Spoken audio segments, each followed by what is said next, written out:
नमस्कार, मैं जितेंद्र चतुर्वेदी। यूनुस की उल्टी गिनती शुरू हो चुकी है और ऐसा कहने की दो तीन वजह है। एक तो रूस ने जो है वो मोर्चा संभाल लिया है और वो मैदान पर आ गया है। ये यूनुस के लिए खतरे की घंटी है। दूसरा, खालिदा जिया और शेख हसीना, ये अंदर खाने कुछ चल रहा है इन दोनों नेताओं के बीच। तीसरी जो बड़ी घटना वहां दिखाई दे रही है वो है बांग्लादेश की सेना। और चौथा, जो यूनुस के लिए सबसे बड़ी चुनौती बनकर उभरा है वो है इकलाब मंच। असल में इसी मंच के सहारे यूनुस बहुत कुछ कर रहे थे। और क्या कर रहे थे? वो दरअसल कट्टरपंथी जो तंजीमें हैं उनको पाल पोस रहे थे। लेकिन अब यहीं से जो आवाज उठी है उसने यूनुस के लिए समस्या विकट कर दी है। क्या हुआ है?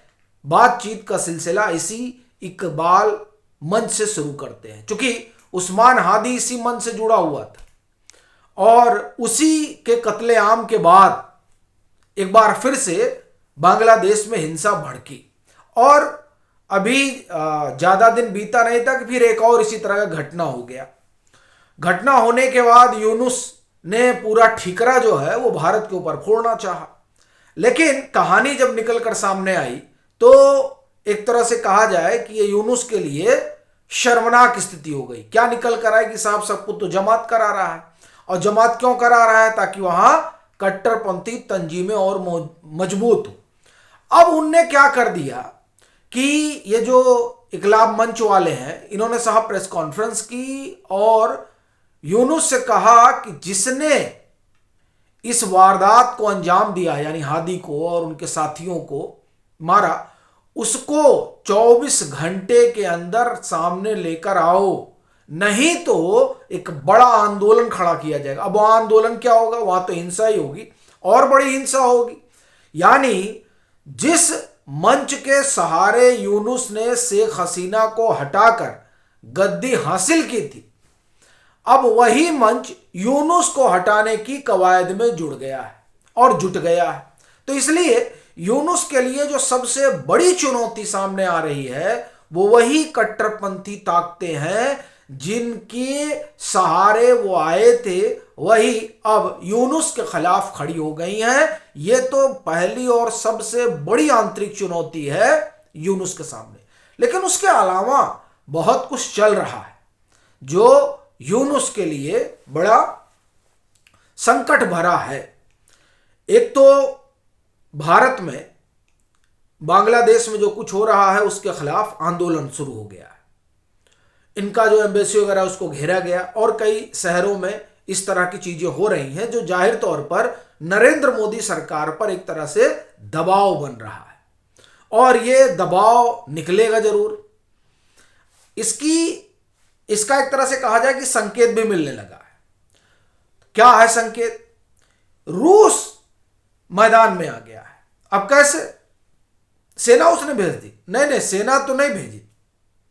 सेना तो चली जाएगी जब जाना होगा, क्योंकि अभी जो रूस और भारत का पैक्ट हुआ है उस पैक्ट में ये तो है ही है कि उनकी जो सेना है वो भारत के बेस का और भारत की सेना उनके बेस का इस्तेमाल कर सकती है और कुछ एक सेना जो है भारत में भी, तो वो तो कभी भी हो सकता है।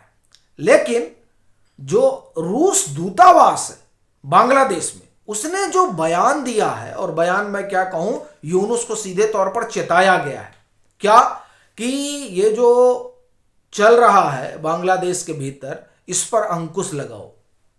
भारत विरोधी अभियान को जो पाल पोस रहे हो उसको बंद करो। ये सोचिए, ये रूस चेतावनी दे रहा है और अगर इसे जल्दी बंद नहीं किया गया तो परिस्थितियां गंभीर हो सकती हैं। ये जो यहां उपद्रव फैलाकर और दक्षिण एशिया की जो जियोपॉलिटिक्स है उसको प्रभावित करने की ये जो कोशिश है वो बर्दाश्त नहीं की जाएगी। इसका मतलब ये हुआ कि पुतिन ने सीधा संदेश दे दिया है किसको? यूनुस को, कि ये जो तुम्हारा पैक्ट हो गया है पाकिस्तान के साथ, तुमको लग रहा है कि अब सब कुछ ठीक हो जाएगा। क्या पैक्ट हो गया है? इनका पैक्ट हो गया है वो डिफेंस पैक्ट हो गया है कि अगर पाकिस्तान पर हमला होता है तो बांग्लादेश पर माना जाएगा, और बांग्लादेश पर होता है तो पाकिस्तान पर माना जाएगा। तो ये जो पैक्ट हो गया, इस पैक्ट का मतलब ये नहीं है कि तुम बड़े 30 मार खाओगे। अगर ठीक ठीक रहे तो बढ़िया है, नहीं तो पैक्ट तो रूस और भारत में भी हो रखा है, और टेररिज्म को लेकर भारत, रूस और इजराइल एक ही मंच पर हैं। तो यहां जो कट्टरपंथी ताकतें फल फूल रही हैं और भारत विरोधी, और एक तरह से कहा जाए कि एक समाज के विरोध में, हिंदुओं के विरोध में जिस तरह का वहां पर माहौल बनाया जा रहा है, गढ़ा जा रहा है, वो किसी भी तरीके से ठीक नहीं है। ये सीधे सीधे उनको बता दिया गया है। अच्छा, बात ऐसा नहीं कि खत्म हो गई है।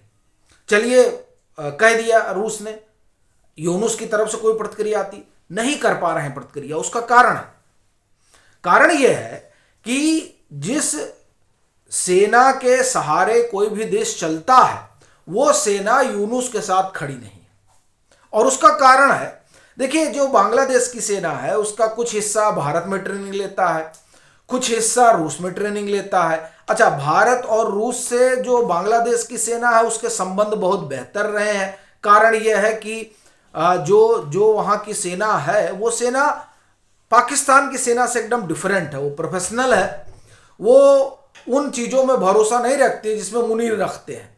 हाँ, ये जरूर है कि सेना के एक तबके में कुछ कुछ आईएसआई ने प्रयोग शुरू किया है, और उस प्रयोग के सहारे वो बांग्लादेश की सेना में एक तरह से कहा जाए कि विद्रोह वगैरह कराना चाहते हैं, लेकिन वो मुमकिन दिखाई नहीं दे रहा है। हाँ, ये जरूर है कि वहां की सेना दबाव में है, और दबाव का कारण ये है कि पुलिस का किसी को भरोसा नहीं है।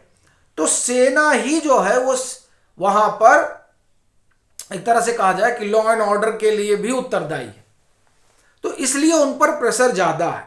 तो इस कारण कुछ कुछ है, लेकिन कुल मिलाकर जो सेना है वो यूनुस की जो कट्टरपंथी सोच है उसके साथ खड़ी नजर नहीं आती है। तो इसलिए यूनुस ने अपनी आर्मी बनाना शुरू कर दी, और ये बहुत पहले की बात है। मतलब ये 3-4 महीना पहले ही खबर आ गई थी किस तरह से वो इस्लामिक रिपब्लिक आर्मी बनाना चाहते हैं और उसके जरिए भारत में कुछ कुछ करना चाहते हैं। तो सेना उनके साथ नहीं है। एक और जो घटना वहां पर हुई है उससे यूनुस ज्यादा परेशान है। देखिए, यूनुस को यह लगा था कि चुनाव होगा बांग्लादेश में, और उस चुनाव में अवामी लीग को उन्होंने प्रतिबंधित कर रखा है, और खालिदा जिया की पार्टी जो है खास कुछ कर नहीं पाएगी। तो उनको लग रहा था कि वो फिर से जो है जमात के सहारे सरकार में आ जाएंगे। लेकिन मामला हो गया है गड़बड़। क्या गड़बड़ हो गया? देखिए, दो तरह की चीजें चल रही हैं। पहली और जो बड़ी बात ये पिछले कई महीनों से वहां चल रही थी कि अगर आवामी लीग को नहीं लड़ने दिया जाएगा, जो यूनुस का रवैया है, तो आवामी लीग के लोग जो है वो चले जाएंगे खालिदा जिया की पार्टी के साथ। और अब कहा जा रहा है कि अब इस तरीके की कुछ बातचीत भी शुरू हुई है, और उस बातचीत का असर यह है कि चुनाव के समय सरकार जो है वो खालिदा जिया की बननी है, यानी यूनुस का वहां कुछ होना नहीं है। अब ये सारी चीजें जो निकल कर सामने आ रही हैं, वो अगर किसी को परेशान कर रही हैं तो यूनुस। इसीलिए यूनुस इस फिराक में है कि कुछ भी हो जाए साहब, लेकिन यहां चुनाव न होने दिया जाए। और इसी मंशा में कौन है? इसी मंशा में पाकिस्तान है, इसी मंशा में चीन है, इसी मंशा में टर्की है, और इसी मंशा में सीआई है। इन सब लोगों की एक ही राय है कि कम से कम बांग्लादेश में अगर चुनाव होता है तो उस चुनाव में वो आए जिसको ये लोग चाहते हैं, यानी जमात आए, यूनुस आए, ये कट्टरपंथी ताकतें आए। क्योंकि वो ताकतें जब रहेंगी तो उसे वो अपने हिसाब से चला सकेंगे। अगर डेमोक्रेटिक सरकार होगी, चुनी हुई सरकार आएगी, तो वो मैंडेट के लिहाज से निर्णय लेगी। इसीलिए देखिए, शेख हसीना ने इंटरव्यू दिया है, और उस इंटरव्यू में वो सवाल उठा रही हैं कि आखिर यूनुस किस हैसियत से बांग्लादेश के लिए फैसले ले रहे हैं। भाई, उनको तो जनता ने नहीं चुना है, वो तो थोपे गए हैं।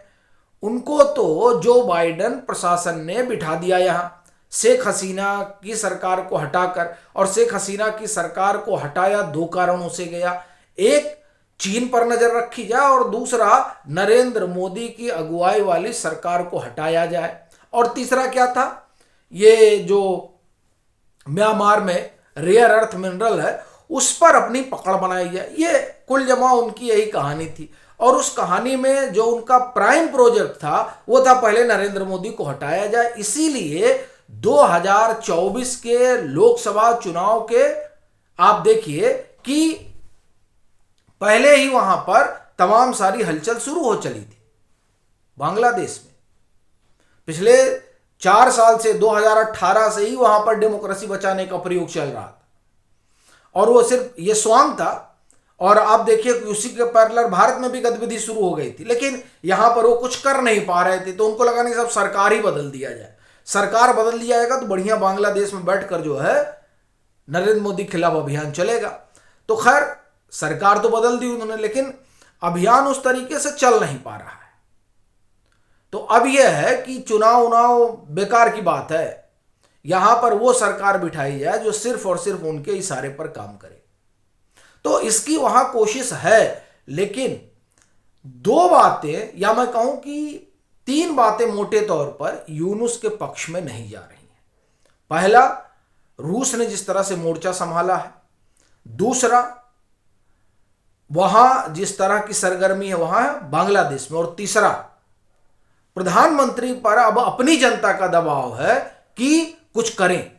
ये 3 चीजें यूनुस के पक्ष में नहीं है, और इस कारण यह माना जा रहा है कि यूनुस का मामला बिगड़ सकता है।